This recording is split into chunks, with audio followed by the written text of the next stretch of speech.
तो हेलो बच्चों, कैसे हैं आप। तो बच्चों, आज हम पढ़ने वाले हैं 11th क्लास की पॉलिटिकल साइंस का चैप्टर नंबर 3, जिसका नाम है इलेक्शन एंड रिप्रेजेंटेशन, यानी कि चुनाव और प्रतिनिधित्व।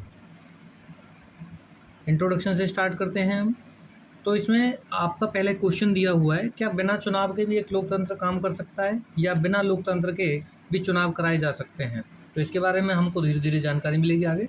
तो बड़े देशों में सभी नागरिक जो है रोजमर्रा के फैसलों में सीधे भाग नहीं ले सकते हैं, इसलिए वो अपने प्रतिनिधि चुनते हैं।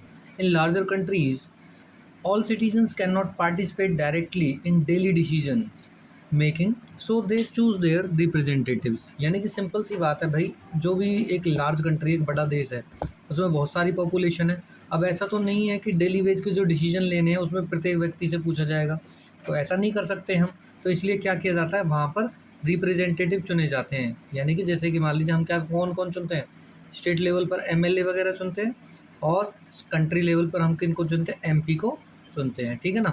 एमएलए का मतलब होता है मेंबर ऑफ लेजिस्लेटिव असेंबली और मेंबर ऑफ पार्लियामेंट। ठीक है ना। तो ये क्या करते हैं, ये लोगों को रिप्रेजेंट करते हैं। ठीक है, लोग इनको चुनते हैं और फिर ये लोगों के आधार पर क्या लेते हैं, फिर फैसले लेते हैं। ठीक है। तो वह व्यवस्था जिसके द्वारा नागरिक अपने प्रतिनिधियों को चुनते हैं उसे चुनाव व्यवस्था कहा जाता है। The system by which citizens choose there representatives is called an election.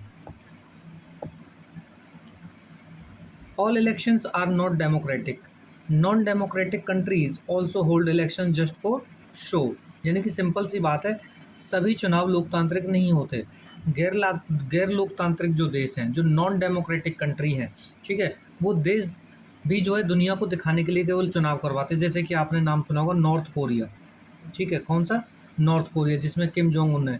वो केवल दिखाने के लिए वहाँ पे चुनाव करवाता है और 100% वोट से जीतता है। ऐसा ही कुछ आपको देखने को मिलेगा बेलारूस में, ऐसा ही देखने को मिलेगा आपको कुछ रूस में, चाइना में। ठीक है, तो केवल नामचारे के लिए कर रहे हैं वहाँ पे। एक लोकतांत्रिक देश का संविधान चुनाव के बुनियादी नियम तय करता है ताकि चुनाव निष्पक्ष हो सके। The constitution of a democratic country lays down the basic rules of elections to ensure they are fair. यानी कि सिंपल सी बात है, जो डेमोक्रेटिक कंट्री है वो चुनाव के लिए वहाँ का जो संविधान है कुछ नियम बनाता है ताकि जो चुनाव है बिल्कुल फ्री और फेयर हो सके, कोई गड़बड़ ना हो सके। ठीक है ना। डेमोक्रेटिक कंट्री की सबसे जो स्ट्रॉन्ग पहचानों में से एक है ये। फिर जो सबसे आगे है वही जीते। ठीक है ना। FPTP सिस्टम, यानी कि first past the post system. क्या है ये भाई, देखिए, यानी कि टाइप्स ऑफ इलेक्शंस है, दो तरह के होते हैं। ठीक है ना। अच्छा, तो पहला उसमें तो टाइप है कौन सा, first past the post system, यानी कि इसमें जो सबसे आगे जिसको सबसे ज़्यादा वोट मिलते हैं वो ही जीतता है। ठीक है। इन this system the entire country is divided into small geographical areas called constituencies.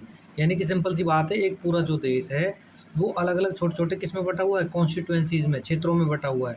ठीक है। और प्रत्येक क्षेत्र से केवल एक व्यक्ति ही क्या कर सकता है, इलेक्शन में खड़ा हो सकता है और एक ही केवल जीत सकता है। जैसे भारत में कितनी कॉन्स्टिट्यूएंसीज में बांटा हुआ है, अगर लोकसभा में देखें तो 543 व्यक्ति इलेक्ट किए जाते हैं। ठीक है, इलेक्ट नहीं मतलब टोटल है ये, हाँ सॉरी माफ़ कीजिए, 543 क्या किए जाते हैं, इलेक्ट किए जाते हैं लोगों के द्वारा। यानी कि भारत को, पूरे भारत को 543 कॉन्स्टिट्यूएंसीज में क्या किया हुआ है, बांटा हुआ है। ठीक है। फिर क्या है इसमें, only one representative can elected from each constituency. The voter votes directly for their preferred candidate not for the political party. जैसे कि इसने बताया, प्रत्येक क्षेत्र से एक व्यक्ति चुना जाएगा। फिर मतदाता किसी पार्टी को नहीं बल्कि सीधे अपने पसंदीदा उम्मीदवार को वोट देता है। जब आपके यहाँ पे कोई इलेक्शन के लिए वोट मांगने के लिए आता है, ठीक है, उसकी पार्टी बाद में देखते हैं, हम पहले देखते हैं कि खड़ा कौन है भाई। ठीक है, कौन व्यक्ति है, क्या नाम है इसका, इसका बैकग्राउंड क्या है। ठीक है, हम उसको देखते हैं और हम उसी को वोट देते हैं ज़्यादातर। ठीक है। फिर जिस उम्मीदवार को अन्य सभी उम्मीदवारों से अधिक वोट मिलते हैं उसे विजयी घोषित कर दिया जाता है। यानी कि सिंपल सी बात है, जिसको सबसे ज़्यादा वोट मिलेंगे वो इलेक्शन जीत जाएगा। ठीक है, उसे विनर डिक्लेयर कर दिया जाएगा। फिर विजयी होने के लिए कुल वोटों का बहुमत 50% पाना जरूरी नहीं है, बस दूसरों से आगे होना काफ़ी है। यानी कि ये कह रहा है कि भाई ज़रूरी नहीं है इलेक्शन में जिसको 50% वोट मिलेंगे वही इलेक्शन जीतेगा, नहीं, ऐसा कुछ नहीं है। सिंपल सी बात है भाई, बिना 50% वोट पाए भी वो आगे हो सकता है, जीत सकता है। ठीक है। तो और इसमें भारत में लोकसभा और विधानसभा के चुनाव इसी एफपीटीपी सिस्टम के आधार पर होते हैं, यानी कि first past the post system. जो आगे रहेगा वो ही जीतेगा। आपको ये जो लाइन है ये कौन सी है, 50% से अधिक वोट पाना जरूरी नहीं है। मान लीजिए टोटल वोट है 100%, ठीक है बच्चे, और पार्टियां बहुत सारी, मान लीजिए 10 पार्टियां उसमें खड़ी हुई हैं, ठीक है। एक कांग्रेस हो गई, ठीक है, एक मान लीजिए बीजेपी हो गई, ठीक है, एक मान लीजिए बीएसपी हो गई, ठीक है, और इसी तरह से 10 पार्टियां हैं। अब ज़रूरी थोड़ी ना है एक पार्टी को अगर 50% वोट मिलेंगे तो ही जीतेगा वो 100 में से, ऐसा कुछ नहीं है, ठीक है। इनमें से हो सकता है कि एक को मान लीजिए 45% वोट मिले, एक को मान लीजिए 23% वोट मिले, एक को मान लीजिए 20% वोट मिले, तो ऐसी अलग अलग पार्टी को अलग अलग रेशो रहेगा, ठीक है। तो जिसका वोट सबसे ज़्यादा रहेगा वही का जीत जाएगा, वो इलेक्शन जीत जाएगा। अब ये ज़रूरी नहीं है कि उसको 50% ही वोट मिले, 50 से कम होने पर भी किसी की भी जीत हो सकती है, ठीक है। तो उदाहरण के तौर पर देखते हैं कि 1984 में कांग्रेस पार्टी को केवल 48% वोट मिले थे, कितने, 48% वोट, लेकिन एफपीटीपी व्यवस्था के कारण उसने संसद की 80% सीटें जीत ली थी, यानी कि 415 सीटें जीती हैं। ये आज तक सबसे बड़ा मतलब वो रही है, आज तक किसी भी पार्टी द्वारा इतनी सीटें नहीं जीती गई जितनी 543 में से 415 सीटें जीती गई थी। कब, 1984 में, राजीव गांधी के जो नेतृत्व में जो कांग्रेस ने चुनाव लड़ा था। ये जो इलेक्शन है, ठीक है, तो इसमें सबसे ज़्यादा वोट जीते थे किसने, कांग्रेस ने, ठीक है। तो ये है first past the post system, ठीक है। अब देखते हैं हम proportional representation system, PR system. तो पहला हमारा कौन सा था, जो आगे है वो जीतेगा। अब हमारा कौन सा है, प्रोपोर्शनल रिप्रेजेंटेशन सिस्टम, समानुपातिक प्रतिनिधित्व प्रणाली। तो ये क्या होता है, इस व्यवस्था में किसी पार्टी को संसद में उसी अनुपात में सीटें मिलती हैं जिस अनुपात में वोट मिलते हैं, यानी कि इसमें क्या होता है, जो party get seats in the parliament in the exact proportion to the vote it receives. It means ये क्या कह रहा है कि मान लीजिए भाई 5 पार्टियां हैं, ठीक है, और पांचों पार्टियों को, ठीक है, जितनी परसेंटेज में उनको वोट मिलेगा उस परसेंटेज के हिसाब से, मान लीजिए 100% में से जितने परसेंट इन 5 पार्टियों को वोट मिलेंगे, जितने जितने परसेंट, उस परसेंटेज के हिसाब से इनके मेंबर पहुंच जाएंगे। मान लीजिए एक पार्टी को सबसे ज़्यादा वोट मिले तो उसके उस हिसाब से मेंबर जाएंगे, दूसरे को उससे कम मिले तो उसको इस हिसाब से उसके मेंबर जाएंगे, ठीक है ना। इस हिसाब से क्या जाते हैं, इनके मेंबर्स जाते हैं पार्लियामेंट में। फिर इसमें दूसरे देश एक, मतलब माफ़ कीजिए, इसमें पूरा जो देश है एक एकल निर्वाचन क्षेत्र माना जाता है, या बहुत, या फिर बड़े बहु सदस्यीय निर्वाचन क्षेत्र बनाए जाते हैं। तो इसमें क्या होता है, जो पूरा देश है ना उसी को एक कॉन्स्टिट्यूएंसी मान लिया जाता है। जो और जो एफपीटीपी सिस्टम था उसमें क्या था, उसमें ये था कि पूरे देश को छोटे छोटे उनमें बांट दिया गया था कॉन्स्टिट्यूएंसीज में। लेकिन यहाँ पे पूरा देश ही एक क्या है, कॉन्स्टिट्यूएंसी। याद रखिए कि जो बड़ा देश है ना उसमें कॉन्स्टिट्यूएंसीज को बांटना बहुत ज़रूरी होता है, या फिर जिसकी, बड़ा देश मतलब जहाँ पे जनसंख्या बहुत ज़्यादा है, भारत जैसा देश। लेकिन जहाँ पे जनसंख्या ही बहुत कम है उसमें पूरे देश को क्या मान लिया जाता है, कॉन्स्टिट्यूएंसी मान लिया जाता है, और इकट्ठी वोटिंग करा दी जाती है। और दूसरी बड़ी बात एक और होती है, इस पीआर सिस्टम में ना आप कैंडिडेट को वोट नहीं देते हैं, आप एक जगह से कई कैंडिडेट हो सकते हैं इसमें, लेकिन इसमें जो वोट दिया जाता है वो पार्टी को दिया जाता है सीधा।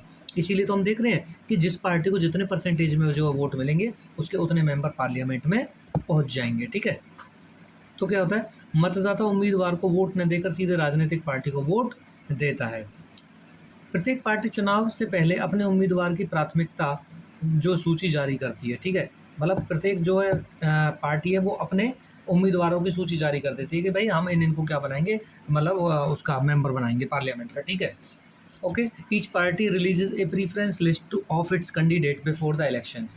इसके दो रूप होते हैं, पहला इजराइल और नीदरलैंड, जहाँ पूरा देश एक निर्वाचन क्षेत्र होता है। तो फर्स्ट वेरिएंट कौन सा है इसका, इट हैज़ 2 वेरिएंट्स, जिसमें से फर्स्ट कौन सा, इजराइल एंड नीदरलैंड है, where whole country is an one constituency.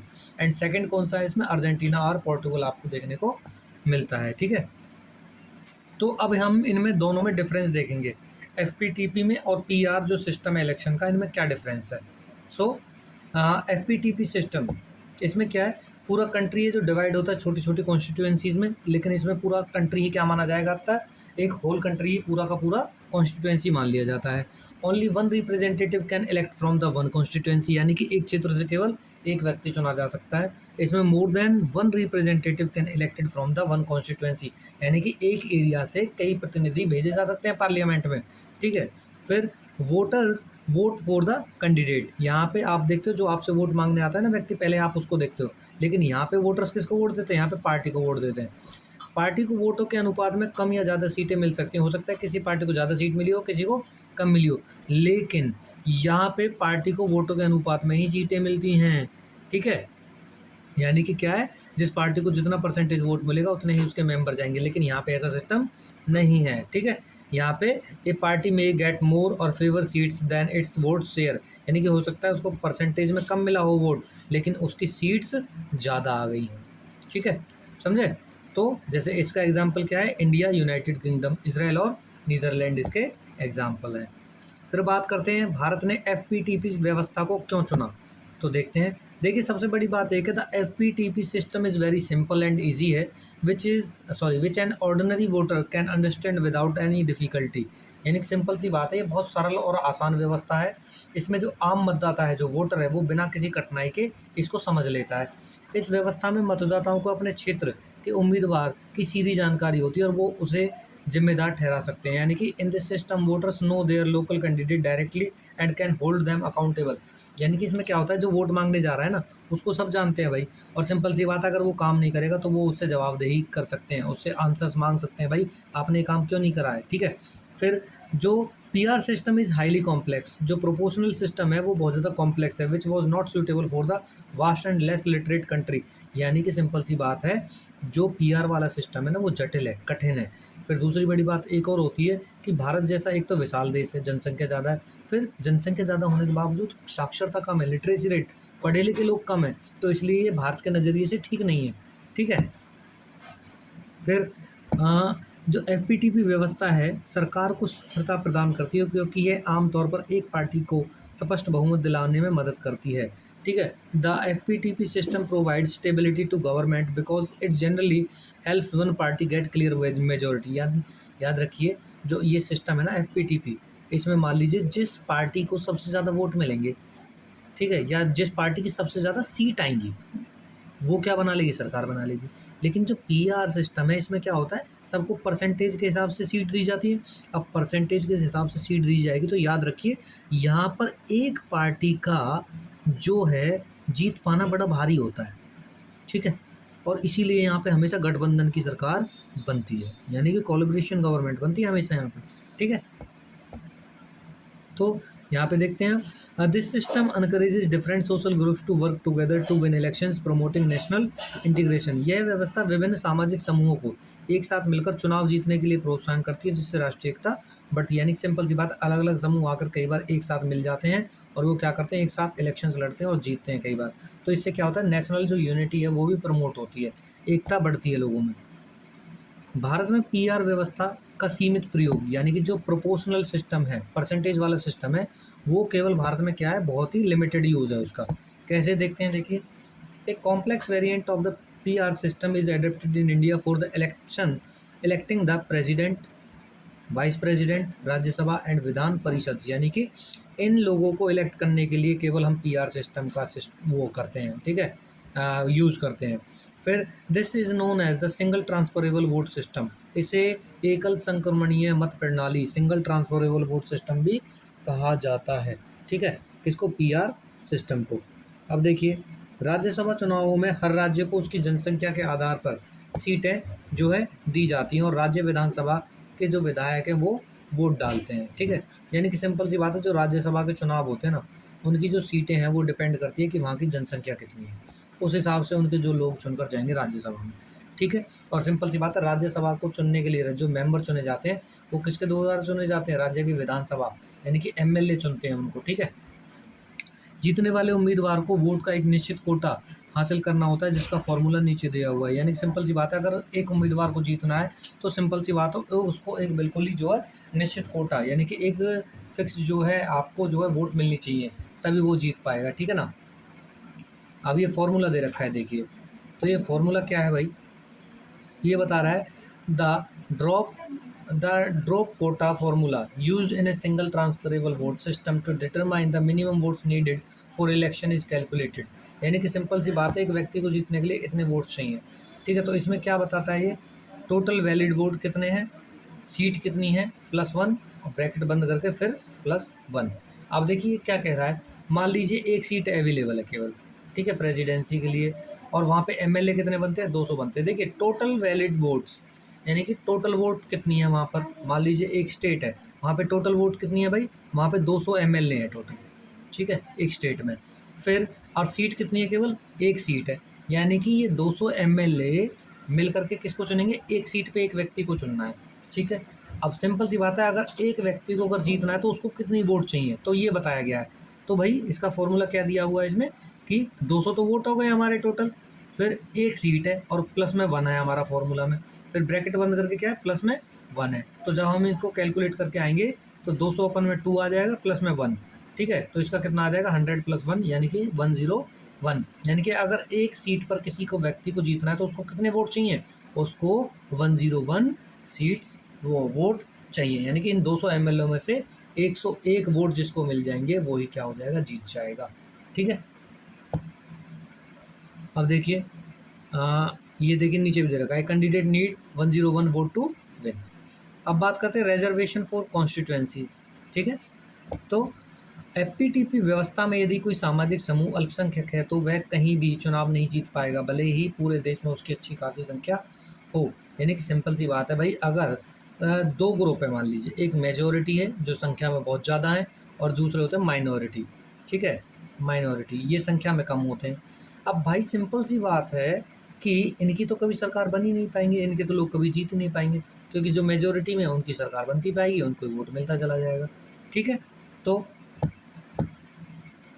हमारे संविधान निर्माताओं ने ब्रिटिश काल की पृथक निर्वाचक मंडल सेपरेट इलेक्टोरेट व्यवस्था को खारिज कर दिया, क्योंकि इसने देश को बांटने का काम किया था। पहले पता है क्या किया था, जो ब्रिटिश सरकार थी इसने एक काम किया था कि जो मुस्लिम्स हैं या फिर जो सिख हैं, इन्होंने ना इनके लिए सेपरेट इलेक्टोरेट कर दिया था। बाद में तो ये किसके लिए, एक तरह से दलित से भी लिए भी कर दिया था ये काम।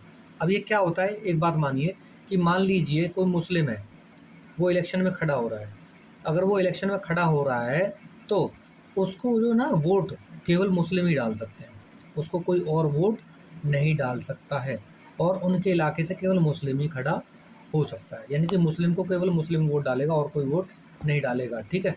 अच्छा, इस बात से देश में विभाजन होने का खतरा था, ठीक है।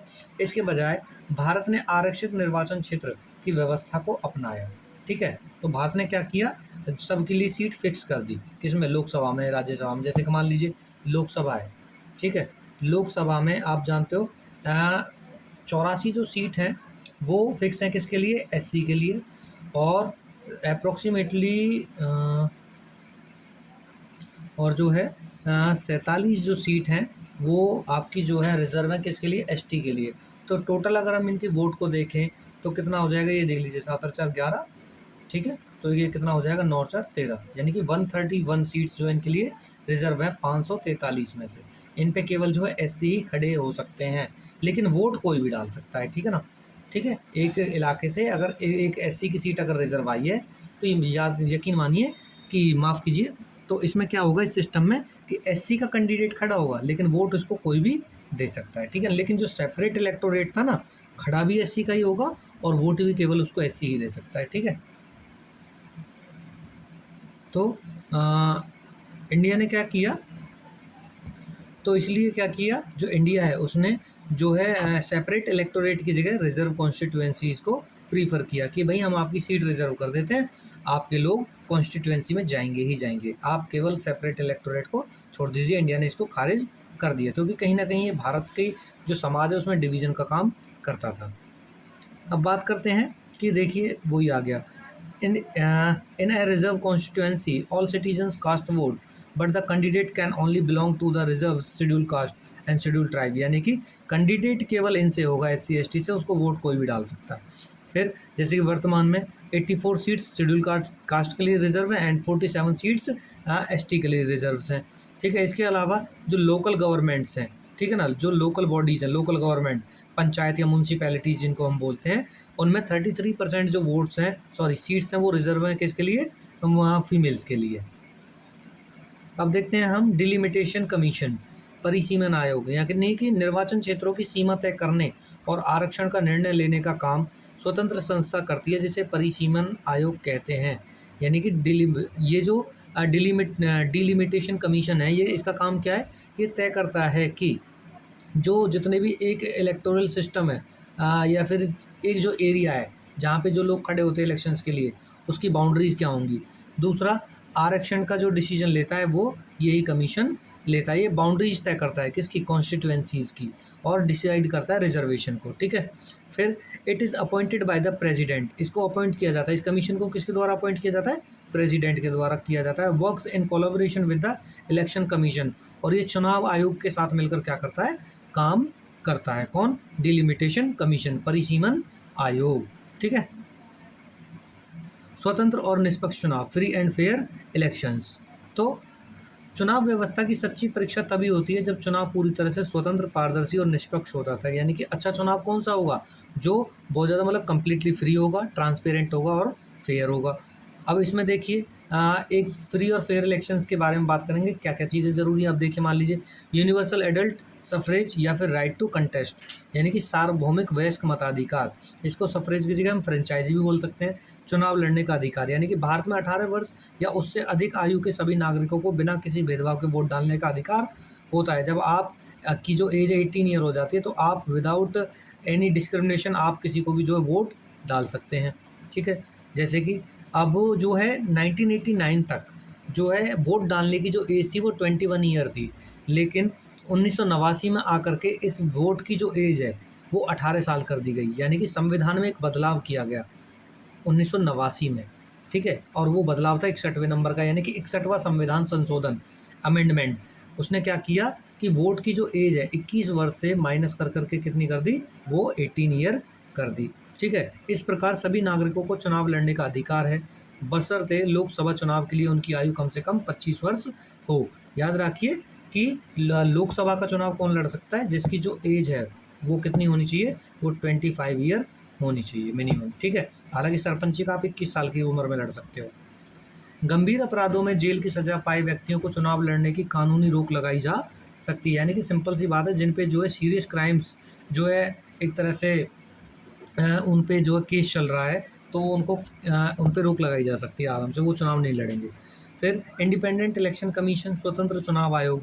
भारत में एक स्वतंत्र चुनाव कराने की जिम्मेदारी भारतीय चुनाव आयोग, इलेक्शन कमीशन ऑफ इंडिया को सौंपी गई है, जिसके बारे में जो है संविधान के आर्टिकल 324 के में जो है वर्णन मिलता है, उसके बारे में बताया गया है।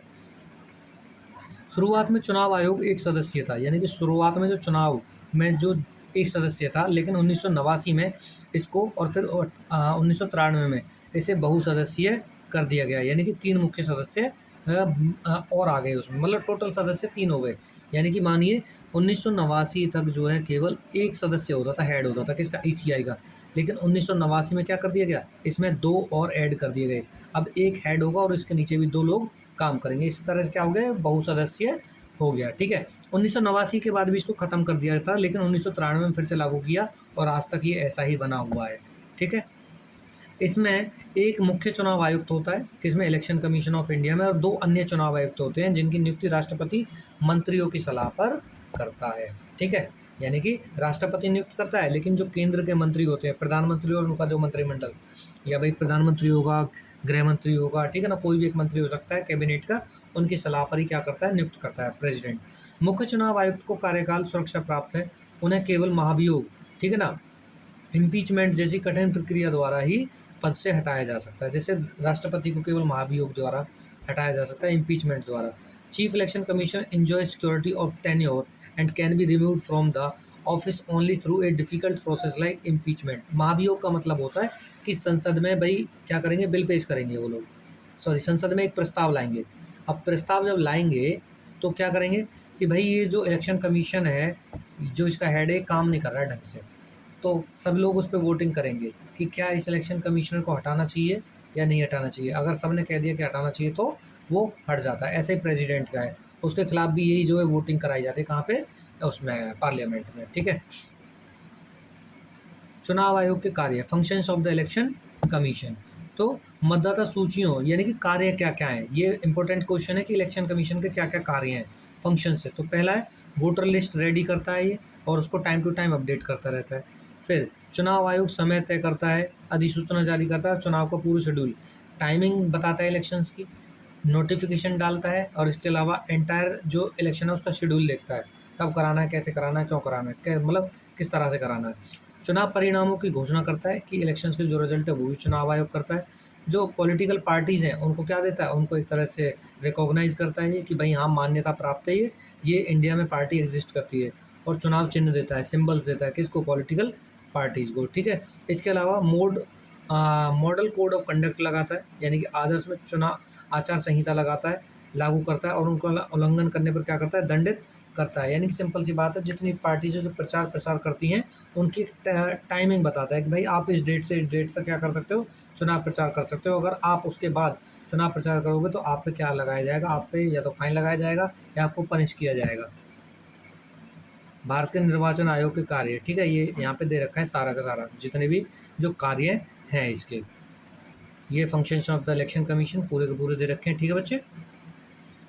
अब बात करते हैं इलेक्टोरल रिफॉर्म्स। तो इसमें क्या क्या रिफॉर्म्स कर सकते हैं, देखिए। पहला, कोई भी चुनाव व्यवस्था कभी भी पूरी तरह दोष मुक्त नहीं हो सकती, इसीलिए समय के साथ इसमें सुधार की आवश्यकता होती है। No election system can ever be completely flawless. ऐसा कोई सिस्टम नहीं है जो जिसमें कमियां ना हो। So it require improvement over time, और उसको समय के साथ सुधार की जरूरत पड़ती है, इम्प्रूवमेंट की जरूरत पड़ती है। So flaws in the Indian electoral system, तो इंडिया के इलेक्टोरल सिस्टम में क्या क्या कमियां हैं हमको वो देखना है। ये क्वेश्चन भी आ सकता है, दो क्वेश्चन हो सकते हैं, मान लीजिए जैसे कि पूछा जाए आपसे भाई कि भारत की जो चुनाव प्रणाली है, इलेक्शन सिस्टम है, या फिर जो इलेक्शन कमीशन ऑफ इंडिया है उसका काम बताइए। दूसरा, भारत का जो इलेक्टोरल सिस्टम है उसमें क्या क्या फ्लॉज हैं उनके बारे में बताइए। भारत की जो चुनाव प्रणाली है उसमें क्या क्या कमियां हैं। देखिए, पहला, excessive use of money and power.